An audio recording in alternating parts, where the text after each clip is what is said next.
This is a bit of a weird election in that one of the major candidates only joined it a few weeks ago, and so it feels like name recognition might be even more important this time around than usual.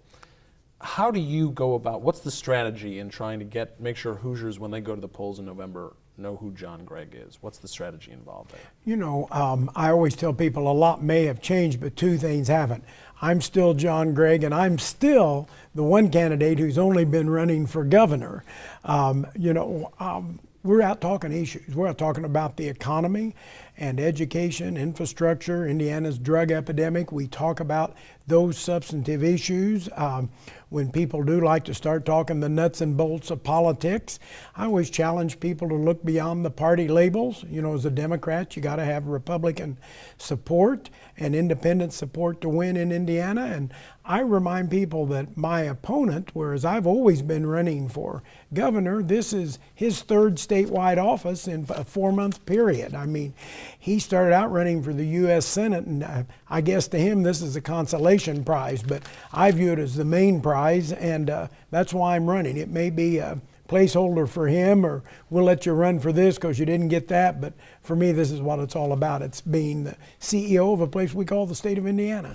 You obviously have plenty of, in addition to business experience and leading Vincennes, you obviously have a lot of political experience leading the Indiana House for some time.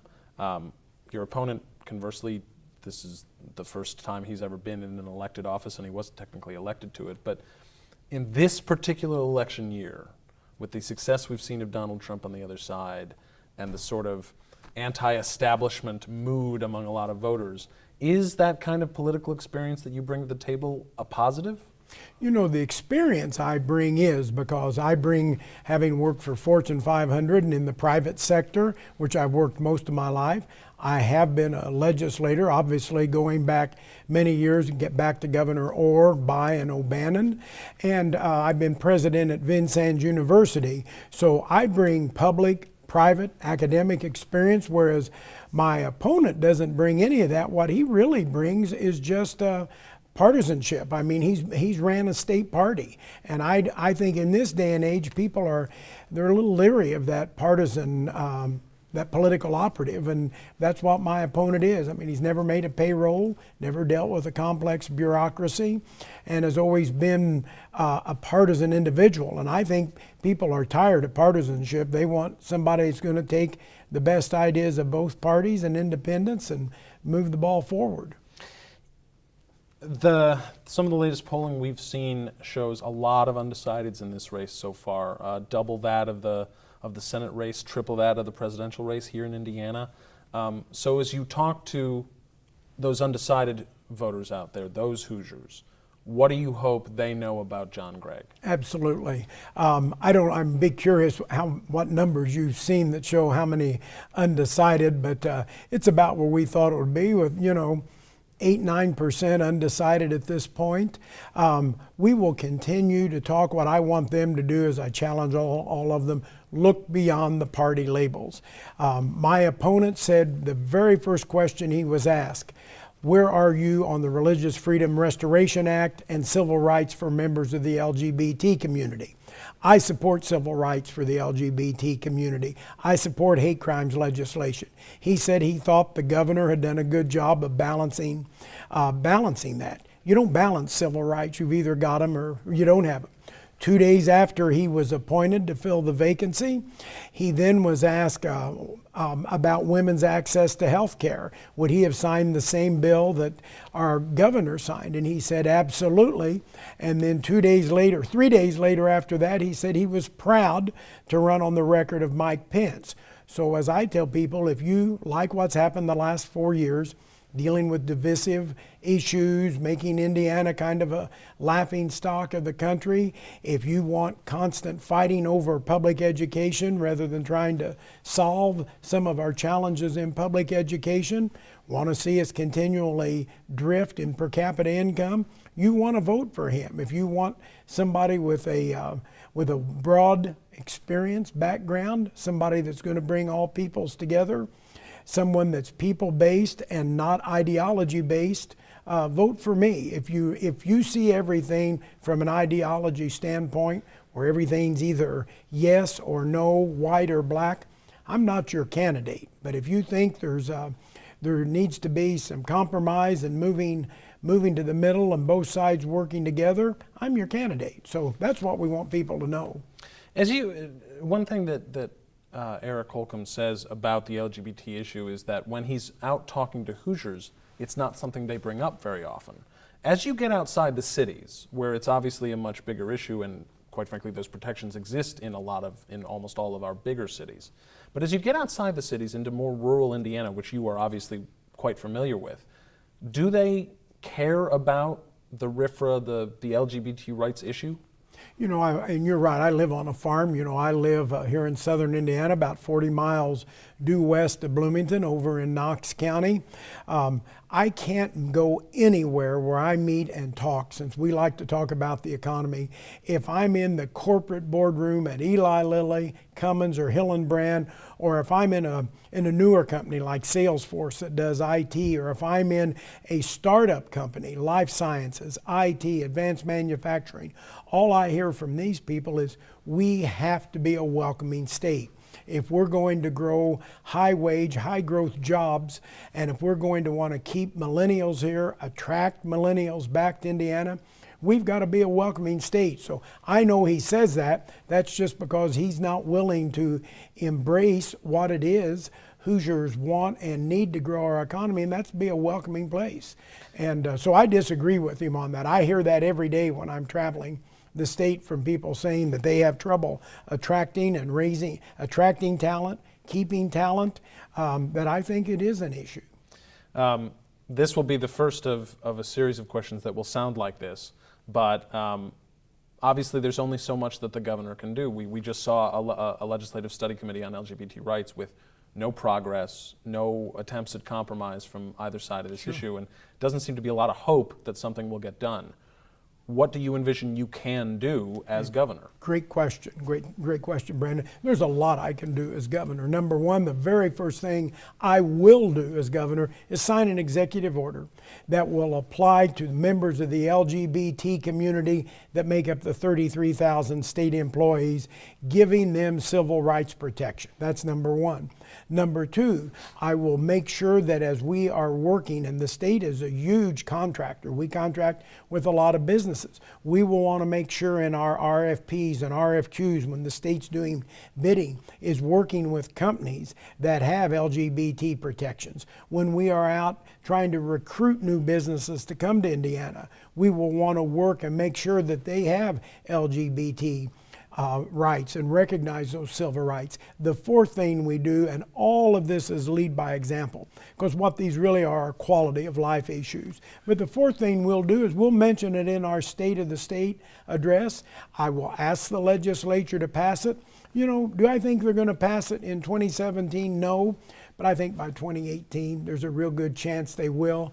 The business community, the civic community, people are ready for this issue to be granting civil rights protection to the LGBT community. It gets stronger every day. So we'll get it done, but you lead by example. You don't quit. You keep talking about why it's needed. It's the right thing to do. It's a social, or it's an economic issue. It is truly an economic issue when it comes to the keeping and recruitment of talent in the state of Indiana. If there's one issue that people talk about more than LGBT rights in this campaign, it's roads. That's on everybody's mind. And obviously you have a detailed road plan, but I want to ask about, a lot of it is incumbent on bonding and borrowing. Mm-hmm. Why? That's something that the Republican legislature in the last few years has been really reticent to do, that the idea of almost creating debt later on. Why is borrowing the right path to go down? And aren't we leaving ourselves open to debts in the future? You know, in normal circumstances, your question, I think, would have a lot of validity. We are living in a day and age right now. First of all, we're taking $500 million that Governor Daniels set in what he called the New Generation Trust Fund. The new generation's here. You know, I mean, it's been a dozen years or 11 years since he sold the toll road.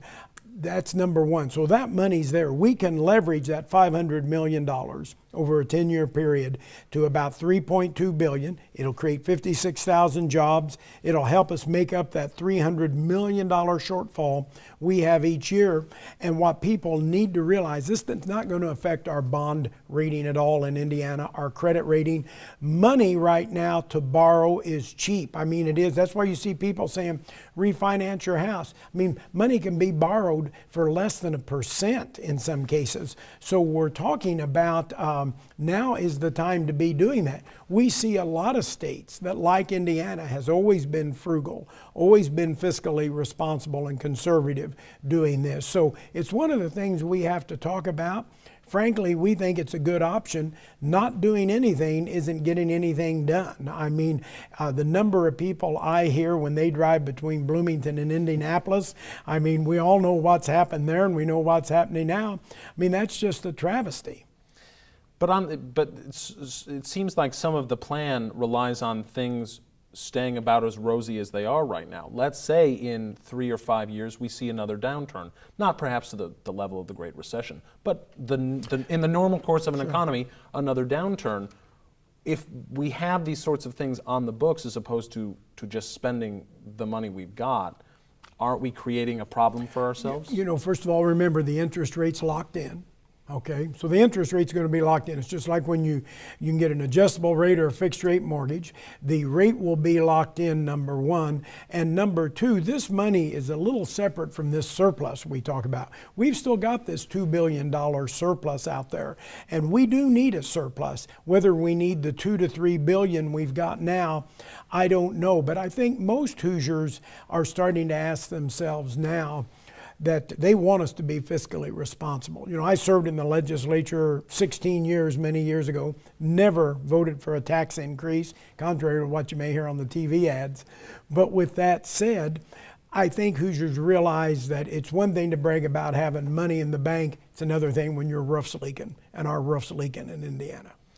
To that end, there is some wiggle room in terms of the reserve level, obviously. But the thing that Republicans have sort of clung to is whatever the number is, we need to make sure we keep that AAA bond rating. Absolutely. In your mind, as you look at the things you want to spend money on, whether it's roads or education, which we'll talk about in a second, with all of these things, they all cost money. So how important to you is keeping that AAA bond rating and thus keeping reserves levels of probably at least around 1.7, 1.8 billion? Yeah. You know, I don't really know what the surplus is today. You and I both know it's between 2 and 3. I know from when I was in the legislature 16 years ago, nearly 16 years ago, when we saw 9/11 hit, we had about a $1.2 billion surplus, and we saw that dip. We had the opportunity, we could either lay off teachers, lay off state troopers, or we could go into that, what we used to call the rainy day fund. We now call a surplus. So I know we need that much, and we both know just because of inflation, different days and age, we need more than that. I don't know how much more we need. I think it's prudent that we have that fund there. I think we need to keep that AAA bond rating. But by the same standpoint, it's like when I get criticized for wanting to fund full-day kindergarten, a sizable amount of that money comes from federal tax dollars, your and I tax dollars. I know FICA appears on your check just like it does on mine. Talk about a bad 4-letter word. But that FICA, those tax dollars that my opponent and our governor turned down because they didn't want to take money from President Obama because they disagree with him, that's our tax dollars in Indiana. Part of that money would go to fund our pre-kindergarten program without raising taxes. There's reversions, doing away with the I-STEP testing, which is a farce. There's $40 million. We've found the money, Glenda Ritz and I have to implement full-day kindergarten without a tax increase. We've found the money to improve our roads and bridges without a tax increase. It comes from studying and understanding the budget. So we can do this, not affect our AAA bond rating, but it's a matter of priorities. And with us, it's infrastructure and it's pre-kindergarten. And if we focus on the economy, that's good, and on higher paying jobs, high growth jobs, higher paying jobs, then that's even going to create more revenues for the state. So it's all tied to the economy. I want to ask about the the proposal for pre-K, and I want to leave aside the money issue. Okay. I want to talk about the idea of expanding to sort of universal pre-K right away. Something the state chamber has talked about is they want to see that eventually, but they feel like the infrastructure isn't there in terms of you can't just be any old pre-K. It should be the accredited high quality pre-K. Well, that doesn't exist everywhere. No, so it doesn't. Does it make sense to take that big leap into universal pre-K right away, or should it be a more gradual process? You know, if you look at our program, which is on our website, we've got over a dozen white papers. We talk about a 3-year, it takes 3 years to get to it, exactly for what you say. If we went out and found the money tomorrow to implement it statewide, we couldn't do it statewide, but we are convinced we can do it in 3 years. Our program, like the state chamber, like educators, like universities say, has some requirements. Number one, you've got to have a bachelor's degree. So this isn't babysitting. There has to be a bachelor's degree. There has to be a curriculum, an approved curriculum. There has to be, it has to be in a school setting, which means they have to have meals and snacks. So this is something that's just not, oh, we're going to do pre-kindergarten. I mean, 40 states now have this. We don't need to be studying it anymore. We know it works. 5 of the 10 states that don't have it, they're in the deep south. I'm a little tired of this being the Alabama of the north. You know, we're winning this race to the bottom. That's nothing to do. Pre-kindergarten works. And what does it mean for that family sitting at home today? It means that child's going to finish school, more likely going to finish high school, more likely going to get a certification or an apprenticeship or get an associate or a bachelor's degree, going to make thousands of dollars more a year. It also means that they are less likely to be involved in crime, have a drug problem. They are very much more likely to have a healthier life and have a longer lifespan. The statistics are irrefutable. We can't afford not to do it. It's a matter of priorities. Some Republicans in the legislature, particularly in the Senate, particularly one senator who controls the Appropriations Committee, is not perhaps the world's biggest fan of pre-K, is not entirely sold on some of those numbers you just talked about, some of those advantages we see with pre-K. How do you go about convincing those reticent Republicans that this is the time to take the big leap? Sure. You know, back when I was in the legislature and many years ago when I was Speaker of the House for 6 years, 2 of those years we were tied with 50 Democrats, 50 Republicans. And I'm real proud, and I hope you saw them in our first television ads. We had former Republican legislators talking about how I took the best ideas of both parties and it was about Indiana. It wasn't about partisanship.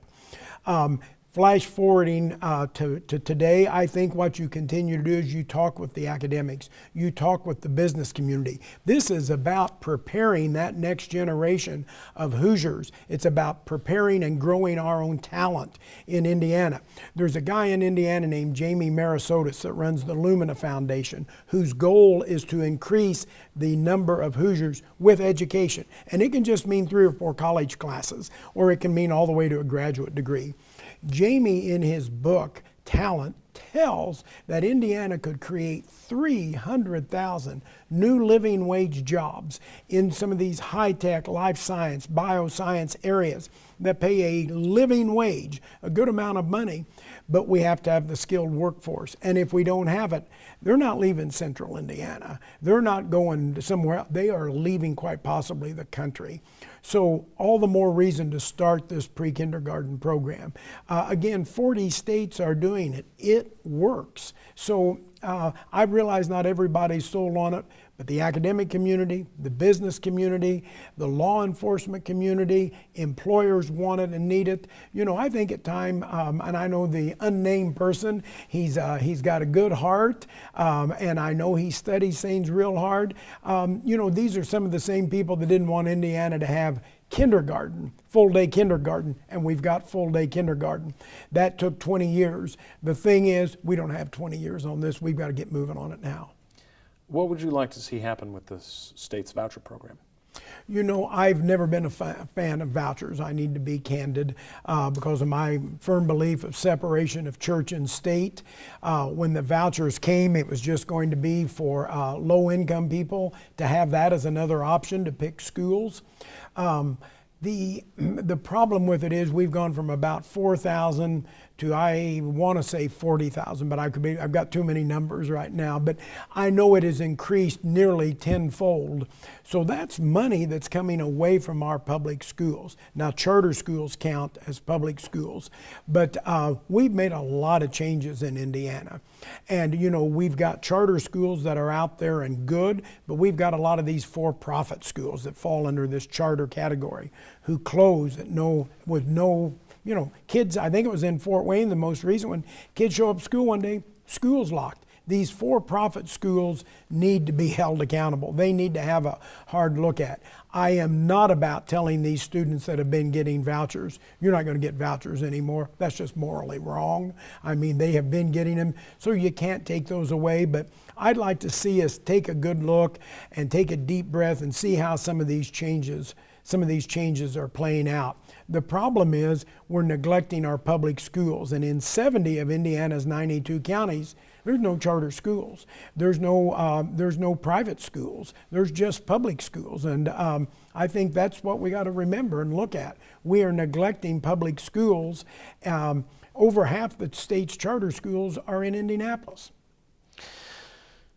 I want to talk about health and sort of public safety in the same time. Great. Specifically, we've seen the slow creation of these needle exchange programs in a few counties around the state. In the most recent example, Clark County, they asked for it. It took nearly more than half a year for approval, and they still don't even have any money because there's no funding coming from the state. As governor, would you push for state funding of needle exchanges? Absolutely. And would you want to make it easier to create them? Yeah, I would. I'm a realist. It's always good to do the just say no, don't do drugs. But right now we've got people that are spreading HIV through drugs, or through needles, through prostitution. We've got people dealing with a real drug epidemic, and it's all over the state. It's just not in urban areas. I've been told that I can buy heroin in my hometown of Sanborn cheaper than I could buy a six-pack of beer. So we've got this problem. So let's acknowledge it. Let's realize that what we're doing is not working. There needs to be needle exchanges, and we need to do them quickly. I think we're up to 7 or 8 counties. We need to quit dragging our feet. What we're doing by locking people up, that's part of the solution to that drug trafficker, dealer, that violent criminal. They deserve to be locked up. But let's be honest, we've got many, many, many men and women that are no risk and low risk and first-time offenders. Some have gotten addicted on legal drugs because of pain or something. Some have made a bad choice at a young age, and now they're in this. To many of those people, rehabilitation works. We need to gather this giant group, this giant council of the of the court system, of the prosecutors, of the state police, the local police, workforce development, the academic community, the mental health community. We need to get all of these individuals together, and we need to have an honest conversation and admit we're spending thousands of dollars to lock many people up where they're getting no treatment. And we need to acknowledge that for some people, rehabilitation works. And we need to figure out how to identify those men and women, get them treatment, get them back with their families, get them back in the workforce. One of the biggest problems employers have is just not finding skilled employees, it's finding people who can pass a drug test. It's got a huge economic impact. So let's realize it's not working.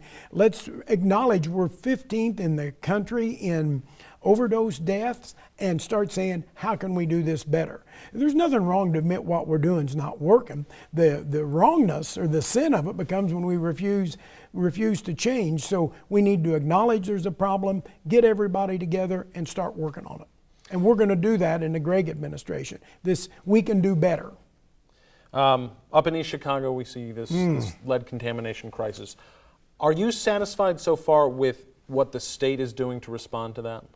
I got to tell you, I went up there, and not right when it happened because I didn't want to be accused of politicizing the event. So we went up there later, and there had still not been the governor or the lieutenant governor. Neither one had been there. Do you know what a tracker is? I do. Well, they sent a tracker to follow me, to walk around with me, meeting with homeowners and people that were tenants in this area. You know, they were able to send someone up to track me and tape me and see what I was doing, but my opponent wasn't able to go up there and see what was going on. It's a horrible crisis. 1,200 people in a neighborhood, but it's beyond that. They have what they call hot spots in different zones from where the particle is just blown into the air, and because of the wind off the lake, it's blown it into other areas. One of the hot spots that has a high reading is where the only nursing home in East Chicago is right now. I mean, we've got a problem there, a major problem, and we've got to do everything we can to work with, goad, push the federal government along. They're in there now, but what I've found the situation has been, like too many times my opponent, they always want to blame Washington. You know, I'm not interested in fixing the blame. I'm more interested in trying to fix the problem. So, does the state need to look at, beyond East Chicago, does the state need to also look at the other Superfund sites in the state? There's about 30, I think. Yeah. Does the state need to sort of proactively look at those places and start thinking about trying to head off some potential problems at the pass with money in those communities? I think we need to talk about doing that. I think we need to do what's called a demand study, where we just look at our water availability, whether it's for drinking or whether it is for industrial use. I think we also, and we address this in part in our environmental program and part in our infrastructure program, we need to, in Indiana, realize in our infrastructure plan, when you were talking to me about the money, 40% of that money goes back to communities for wastewater, sewer, drinking water, industrial water, green spaces, broadband, quality of life issues. We need to focus on these, and that's what we're not doing now. We're spending too much time wondering who you love, who you live with, you know, wanting to go to the doctor's office with all the women in the state. I'm not interested in going to the doctor's office with anybody but myself. I'm not interested in who you love.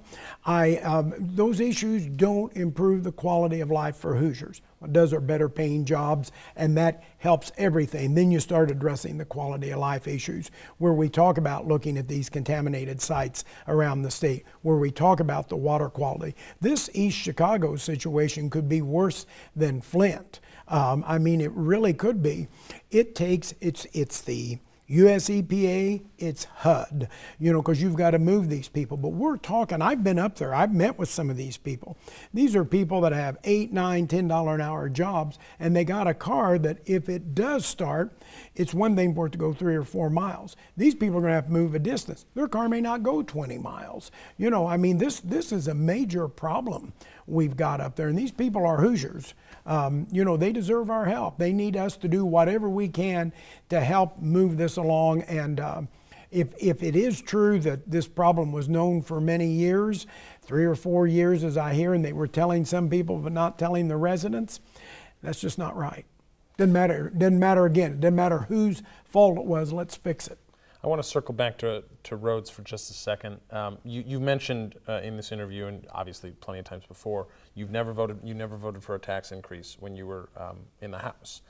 One thing that's been proposed in this road funding debate is raising the gas tax. That by keeping it at the level it is, it's simply not enough to meet the demands we have. If a road funding package came to your desk that included a gas tax increase and perhaps even a cigarette tax increase to help offset some of those costs, would you sign it? You know, I don't speculate, but what I do tell you I would have done different than my opponent or our current governor.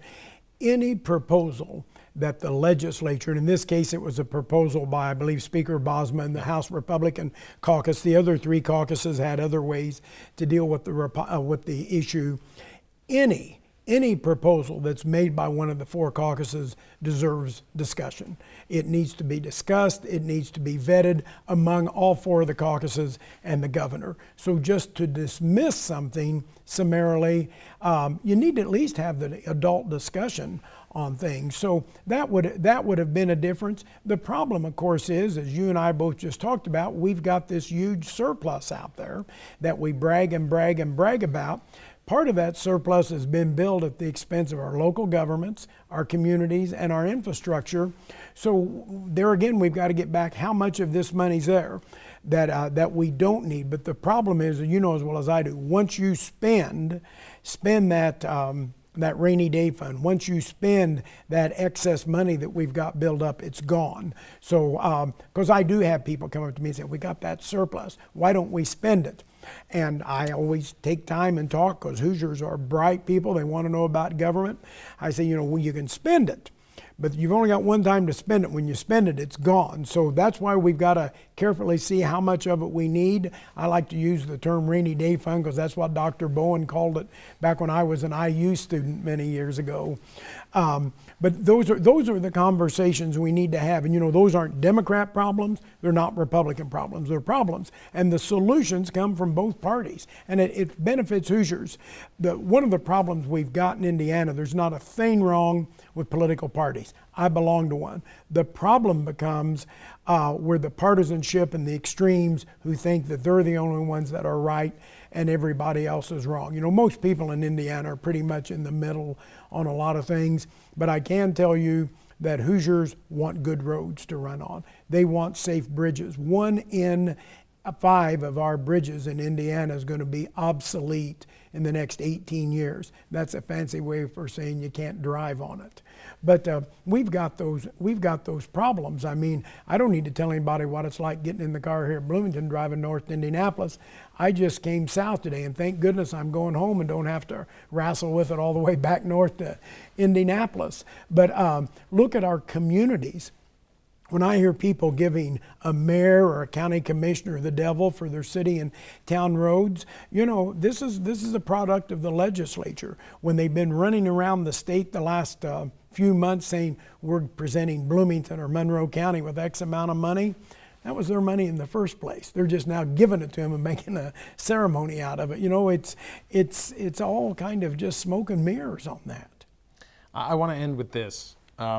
It seems a big part of your pitch to voters is inevitably, if you like the way things have been the last few years, then I'm probably not your guy, that we can do better, we need to do better.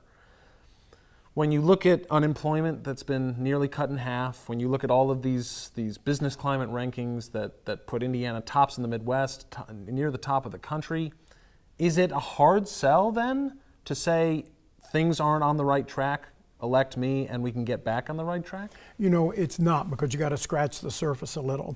We have the 7th best business climate in the United States. We're 49th in new business startups. So what good does it do to have the 7th best business climate? It's because we're not a welcoming state. Why is our unemployment low? We lost in the 2008 recession.